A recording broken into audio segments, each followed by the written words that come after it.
जय माता दी। जय मां कामाख्या। ओम होम काली महाकाली किलकिले फट। काली काली महाकाली काली के पाप नाशिनी खड़ग हस्ते मुंड हस्ते काली काली नमस्तते। काली काली महाकाली काली के परमेश्वरी सर्वानंद करी देवी नारायणी नमस्तते। देव राधा ट्रस्ट सत्यवाणी चैनल से आप आध्यात्मिक ज्ञान सुन रहे हैं।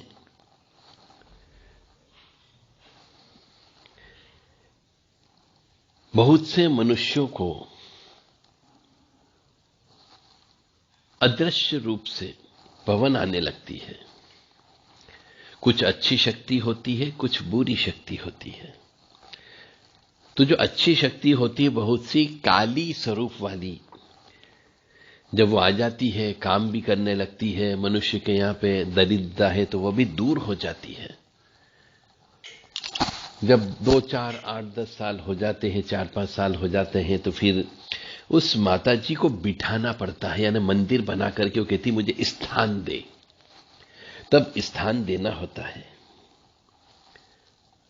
मनुष्य आध्यात्मिक परोपकार करते करते मंदिर का निर्माण भी कर लेता है, मंदिर में उसको बिठा भी देता है, मूर्ति रूप में बिठा देता है और इलाज भी करता है, परोपकार का काम भी करता है, ऊपरी बाधा भी करता है, दुख दर्द दूर करने का काम भी करता है। परंतु धीरे धीरे उसके यहां पर पब्लिक आना भी कम हो जाती है और वो दुख दर्द दूर भी नहीं कर पाता है। और घर से धीरे धीरे सुख समृद्धि शांति चली जाती है। ऐसा कई दरबार देखने को मिला है कि मंदिर बनाने के बाद, विशेष तौर से मंदिर बनाने के बाद में जब उस शक्ति को बिठा दिया जाता है तो उसके बाद में उस व्यक्ति की कई बार अवनति हो जाती, उन्नति नहीं होती है।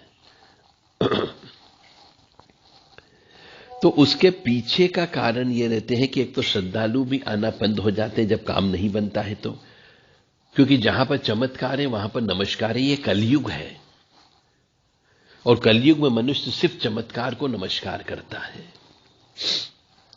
तो न तो घर के अंदर सुख रहता है, न समृद्धि होती है और न काम बनते हैं। और इन सबके पीछे का जो कारण है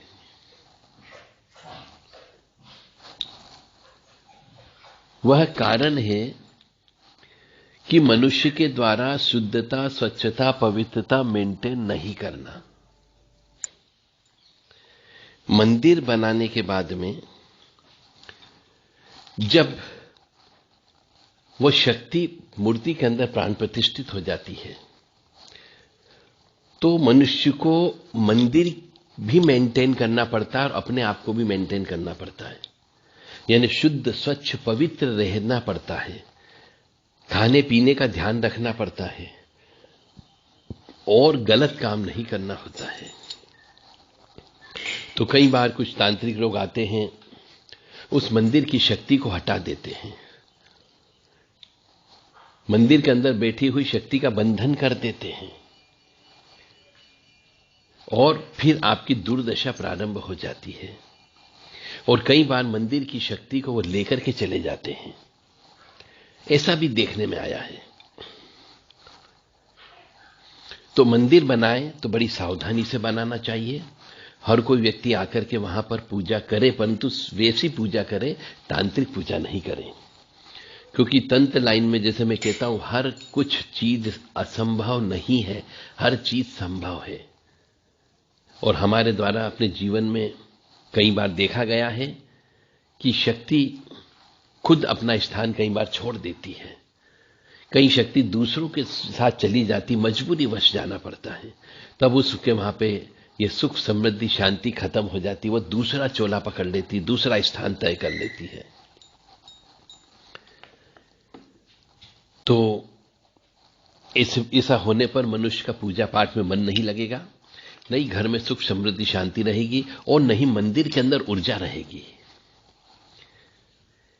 इसलिए आप सबसे विनम्र निवेदन है कि जिसके यहां पवन आती हो तो अपने आप को शुद्ध, स्वच्छ, पवित्र रखें। सूतक पातक का भोजन बिल्कुल नहीं करें, अपने हाथ का बना हुआ भोजन करें और पानी भी ऐसा पिए जो अपने सामने हैंडपंप से निकला हुआ हो, कुएं से निकाला गया हो, फिल्टर से निकाला गया हो। या सिल पैक पानी, आपको दूसरी जगह जाते हैं तो सिल पैक पानी आपको पीना है, क्योंकि आपके साथ में कभी भी धोखा हो सकता है, कभी भी खिलाई पिलाई हो सकती है और आपकी जिंदगी खराब हो सकती है। उससे शक्ति को शरीर में आने से रोक दिया जाता है और फिर शरीर का बंधन कर दिया जाता है, जिससे आपकी न तो पूजा में मन लगेगा, न पाठ में मन लगेगा और न ही आपका जप तप में मन लगेगा और न घर में सुख समृद्धि शांति आएगी। आप धीरे धीरे बर्बाद हो जाओगे। जय माता दी, जय मां कामाख्या। और मंदिर बनाने बाद मंदिर के नियम लागू हो जाते हैं। समय समय पर आरती करना होती है, पूजन करना होता है, पाठ करना होता है, हवन करना होता है, यज्ञ करना होता है। यदि आपने मंदिर बना लिया और मंदिर के ये जो नियम है, लेट डाउन नाम्स जिसको बोलना चाहिए, कि आपको मंदिर की एक तो साफ सफाई करके रखना है, मंदिर में पुताई करवा के रखना है, मंदिर में गंदगी नहीं होना चाहिए, मंदिर में जाले नहीं लगना चाहिए, मंदिर में शराब नहीं पीना चाहिए, ताश पत्ती भी नहीं खेलना चाहिए, शुद्ध स्वच्छ पवित्र होना चाहिए, झंडे हर पूर्णिमा को बदल देना चाहिए और दोनों समय, सुबह शाम दोनों समय आरती होती है, घी की आरती करना चाहिए, कपूर जलाना चाहिए और समय समय पर विशेष श्रृंगार करना चाहिए। हवन भी कराना अत्यंत आवश्यक होता है और विशेष अनुष्ठान भी वर्ष में एक बार करना चाहिए। यदि ये सब काम आप कर सकते हो, करवा सकते हो, तो ही मंदिर बनाइए, अंदर मंदिर नहीं बनाना चाहिए। जय माता दी, जय मां कामाख्या। यदि किसी मनुष्य के साथ में ऐसी घटना घटित हो गई हो कि पहले पवन आती थी, तब तक तो बहुत अच्छा सुख समृद्धि शांति थी, परोपकार का कार्य करते थे और काम भी बनते थे, परंतु जब से मंदिर बनाया है, शक्ति को वहां पे बिठा दिया है, परोपकार होना बंद हो गया है, काम नहीं बनते हैं, घर की सुख शांति चली गई है। ऐसा यदि महसूस होता हो तो आप देव राधा ट्रस्ट से संपर्क कर सकते हैं। 9893128047, 7987237885 व्हाट्सएप नंबर है। इन व्हाट्सएप नंबर पर संदेश देकर के आप अपना इस संबंध में उचित मार्गदर्शन व गाइडेंस ले सकते हैं और मंदिर को जागृत भी कर सकते हैं। जय माता दी, जय मां कामाख्या।